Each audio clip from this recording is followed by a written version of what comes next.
नमस्कार, MK news में आप सभी दर्शकों का स्वागत है। हरियाणा डायरी में प्रस्तुत है आज की बड़ी और प्रमुख खबरें।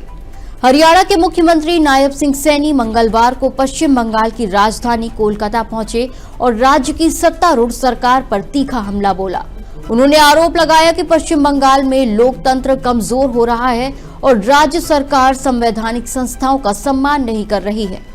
हरियाणा के मुख्यमंत्री नायब सिंह सैनी ने पत्रकारों से बात करते हुए कहा कि बंगाल में अब लोकतंत्र नहीं बचा है, संविधान का उल्लंघन किया जा रहा है और संवैधानिक पदों का अपमान हो रहा है।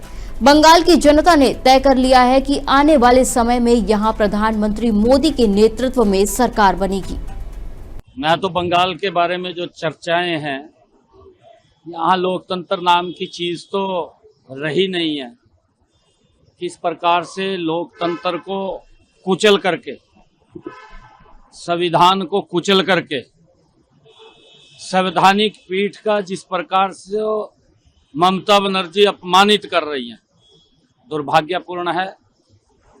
बंगाल ने ये मन बनाया है कि आने वाले समय में नरेंद्र मोदी जी के नेतृत्व में बंगाल में सरकार बनेगी और जो ममता दीदी ने यहाँ की जनता का शोषण किया है, शोषण भी इस प्रकार का किया है, आज यहाँ महिलाएं सुरक्षित नहीं है। इसी बीच सीएम सैनी ने कांग्रेस और ममता बनर्जी की पार्टी तृणमूल कांग्रेस पर निशाना साधते हुए कहा कि इन दलों को देश की संवैधानिक संस्थाओं पर भरोसा नहीं है।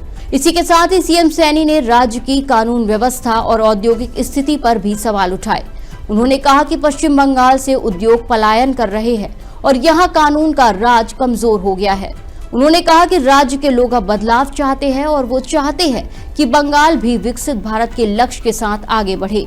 यहाँ उद्योग आए, युवाओं को रोजगार मिले, महिलाओं की सुरक्षा सुनिश्चित हो और किसान खुशहाल हो।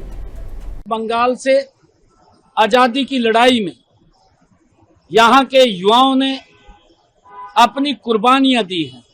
वंदे मातरम जैसा गीत इस बंगाल की पवित्र धरा ने दिया है। उस बंगाल की क्या हालात की है। पहले तो कम्युनिस्ट के लोगों ने यहाँ पर रोजगार और यहाँ के लोकतंत्र को कुचलने का काम उन्होंने किया। उससे बड़ा पाप ये ममता दीदी कर रही है। यहाँ के उद्योग पलायन कर रहे हैं, यहाँ पर कानून व्यवस्था का राज नहीं है। इस प्रकार से लोग इस राज के अंदर तंग हैं। लोग अब चाहते हैं कि आने वाले समय के अंदर मोदी जी का जो संकल्प है विकसित भारत, हमारा बंगाल भी ये विकसित हो, जहां उद्योग आए, जहां पर युवाओं को रोजगार मिले, जहां पर बहनें सुरक्षित हों और जहां का किसान संपन्न हो। गरीब को मजबूती की तरफ ले जाने का काम जिस सरकार में हो, वो नरेंद्र मोदी जी के नेतृत्व में सरकार हो सकती है। हरियाणा के मुख्यमंत्री नायब सिंह सैनी ने सोमवार को हरियाणा विधानसभा में बजट सत्र के दौरान विधानसभा में विपक्ष द्वारा आयुष्मान भारत योजना को लेकर लाए गए ध्यानाकर्षण प्रस्ताव का जवाब दिया।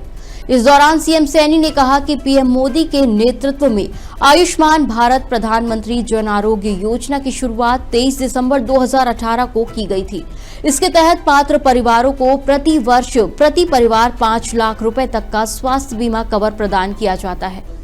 मैं ये भी बताना चाहूंगा, 18-19 में जब ये योजना आदरणीय प्रधानमंत्री नरेंद्र मोदी जी द्वारा शुरू की गई, उस वर्ष माननीय अध्यक्ष जी, उस वर्ष 8,000 लोगों ने अपना इलाज कराया। जब पहली बार शुरू की गई 18-19 के अंदर 8,000 लोगों ने उस वर्ष इलाज कराया। आप ये देखिए इसकी महत्ता, आप माननीय अध्यक्ष जी इस बात को देखिए कि लोग कितने तंग थे, इलाज नहीं करा पाते थे पैसे के अभाव के कारण। और जब ये योजना प्रधानमंत्री जी लेकर के आए तो 8,000 लोगों ने उस वर्ष अपना इलाज कराया और 8,000 के क्लेम के रूप में हमारी सरकार ने, ये डबल इंजन सरकार ने माननीय अध्यक्ष जी 11 करोड़ 83 लाख रुपए के क्लेम पहले वर्ष में दिए, पहले वर्ष के अंदर हमने दिए। हरियाणा डायरी की खबरों में फिलहाल इतना ही। और भी खबरों और अपडेट्स जानने के लिए आप जुड़े रहिए MKN न्यूज के साथ। नमस्कार।